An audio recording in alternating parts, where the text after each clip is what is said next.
Hello friends, आज हम बात करेंगे घी और रिफाइंड ऑयल में क्या अच्छा है क्या बुरा है। दोनों में कुछ फायदे हैं, कुछ नुकसान है। कौन सा हमको अपनी कुकिंग के लिए प्रयोग करना चाहिए, क्या इनके हेल्थ बेनिफिट्स और रिस्क है, इस पर एक कंपैरेटिव एनालिसिस करेंगे ताकि आपको इसके बारे में विस्तृत जानकारी मिल जाए। टॉपिक पर जाने से पहले जो लोग हमारे चैनल पर नए हैं उन्हें रिक्वेस्ट करूंगा कि चैनल को सब्सक्राइब करें, वीडियोस को लाइक करें, शेयर करें, फॉलो करें, कमेंट करें, पूरा देखें। टॉपिक इंपॉर्टेंट है, इसे एंड तक देखिएगा। चलिए शुरू करते हैं। घी यानी क्लैरिफाइड बटर के कुछ फायदे होते हैं। इसमें सैचुरेटेड फैट्स होते हैं, लेकिन साथ में ओमेगा 3 फैटी एसिड्स और अनसैचुरेटेड फैट्स भी होते हैं जो कि ब्रेन और हार्ट की हेल्थ के लिए अच्छे रहते हैं। ये हाई टेम्परेचर पर भी अच्छी कुकिंग कर सकते हैं, 250 डिग्री सेंटीग्रेड तक भी स्टेबल रहता है, तो तलने के लिए और डीप फ्राइंग के लिए अच्छा है। डाइजेशन के लिए अच्छा है, इसमें ब्यूटाइरेट होता है जो कि आपकी पेट की हेल्थ के लिए अच्छा है, बॉडी में इन्फ्लेमेशन को कम करता है।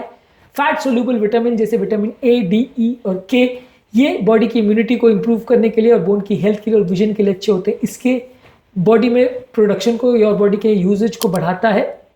ये सारे फैट सोल्यूबल विटामिन घी में ज़्यादा इजीली अब्जॉर्ब हो पाते हैं। इसके अलावा घी जो है वो लैक्टोज फ्री रहता है, तो कहीं अगर किसी व्यक्ति को लैक्टोज इंटॉलरेंस का प्रॉब्लम है तो उसके लिए भी ये अच्छा है। वेट लॉस को प्रमोट करता है। यदि आपको सही मात्रा में घी को आप लेते हैं तो बॉडी की जो सैटिस्फाइड सेंटर्स है उसको एक्टिवेट करता है, फैट मेटाबॉलिज्म को एक्टिवेट करता है, कीटो डाइट का भी पार्ट बन सकता है। तो ओवरऑल ये अच्छा है, लेकिन ध्यान इसमें ये रखना है कि बहुत ज़्यादा मात्रा में नहीं लेना है। ज़्यादा मात्रा में लेंगे तो सैचुरेटेड फैट ज़्यादा है तो आपको नुकसान भी कर सकता है। ठीक है, कुछ नुकसान भी। इसमें सैचुरेटेड फैट का कंटेंट काफ़ी ज़्यादा है जो ब्लड कोलेस्ट्रॉल लेवल्स को बढ़ा सकता है।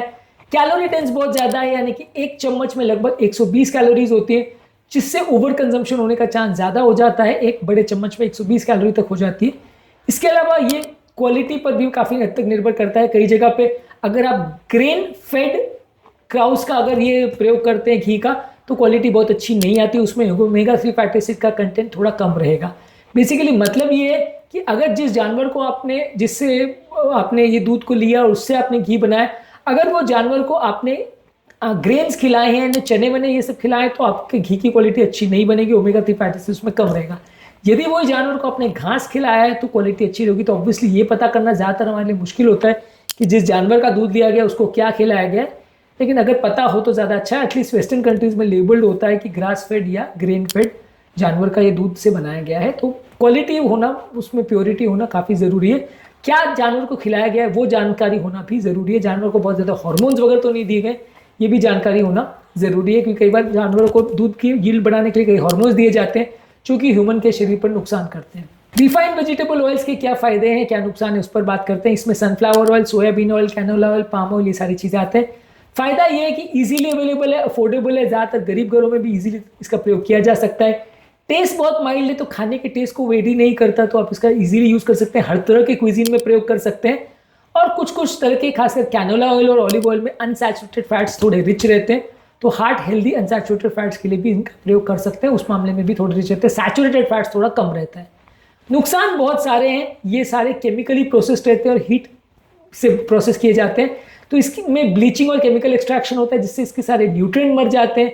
इसमें अनहेल्दी ओमेगा 6 फैटी एसिड्स और ट्रांस फैट ज़्यादा होते हैं जो कि बॉडी में इन्फ्लेमेशन बढ़ाते हैं, और ट्रांस फैट्स की वजह से बहुत सारी तरह की हार्ट की बीमारियां, बीपी, शुगर, कोलेस्ट्रॉल की बीमारियां बढ़ती है, किडनी की प्रॉब्लम बढ़ती है, तो ये ओवरऑल हेल्थ के लिए कई तरह से नुकसानदायक है। इसके अलावा जो रिफाइंड ऑयल्स है, इसमें वेजिटेबल ऑयल और सोयाबीन ऑयल, ये कई बार हाई टेम्परेचर पर जब इनको हम कुकिंग के लिए यूज़ करते हैं तो कई बार ख़राब हो जाते हैं, इसमें हार्मफुल कंपाउंड्स बन जाते हैं जिसकी वजह से ये और ज़्यादा टॉक्सिक हो जाते हैं। तो वेजिटेबल सोयाबीन ऑयल जो है ये कई बार आपको हाई टेम्परेचर पे कुकिंग के लिए यूज़ नहीं करना चाहिए। फाइनली दोनों में हेल्दी कौन सा है?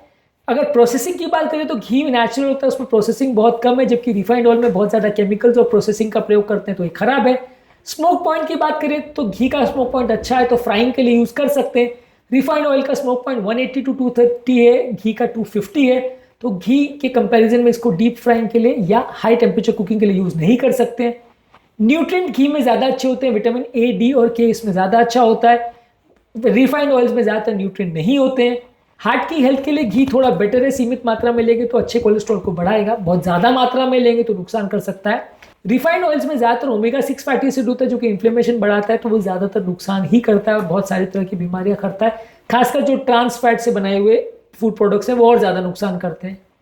कुकिंग के लिए घी ज़्यादा स्टेबल रहता है, जबकि ऑयल्स कई बार हाई टेम्परेचर पे अनस्टेबल हो जाते हैं। इसीलिए बेसिकली ट्रेडिशनल कुकिंग, फ्राइंग और सॉटेइंग के लिए अच्छा है। ही और जो रिफाइंड ऑयल है वो लाइट कुकिंग के लिए अच्छा है, डीप फ्राइंग के लिए अच्छा नहीं, पर ज़्यादातर जगह में डीप फ्राइंग के लिए ऑयल को यूज़ किया जाता है जो कि नुकसानदायक है। तो फाइनल वर्डिक्ट हमारा ये है कि ट्रेडिशनल कुकिंग और फ्राइंग के लिए घी ज़्यादा अच्छा है, इसमें स्टेबिलिटी अच्छी है, न्यूट्रिएंट्स अच्छे हैं, पेट के लिए अच्छा है। रिफाइंड ऑयल्स खासकर सोयाबीन, कॉर्न ऑयल और सनफ्लावर ऑयल इसकी लिमिटेड यूज़ होना चाहिए क्योंकि इसमें प्रोसेसिंग ज़्यादा होती है, इन्फ्लेमेटरी इफेक्ट ज़्यादा होते हैं। इसमें अगर आप कोल्ड प्रेस ऑयल जैसे ऑलिव ऑयल और कोकोनट ऑयल का प्रयोग करें तो वो थोड़ा सा हेल्दियर चॉइस हो सकता है। रिफाइंड ऑयल्स किस किस तरह से बॉडी को नुकसान पहुंचा सकता है इस पर हमने ऑलरेडी काफ़ी सारे वीडियोस किए हैं, इसको जरूर देख लीजिएगा।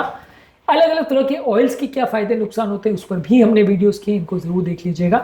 टॉपिक एंड करने से पहले जो लोग हमारे चैनल पर नए हैं मैं रिक्वेस्ट करूँगा कि चैनल को सब्सक्राइब करें, वीडियोज़ को लाइक करें, शेयर करें, फॉलो करें, कमेंट करें पूरा।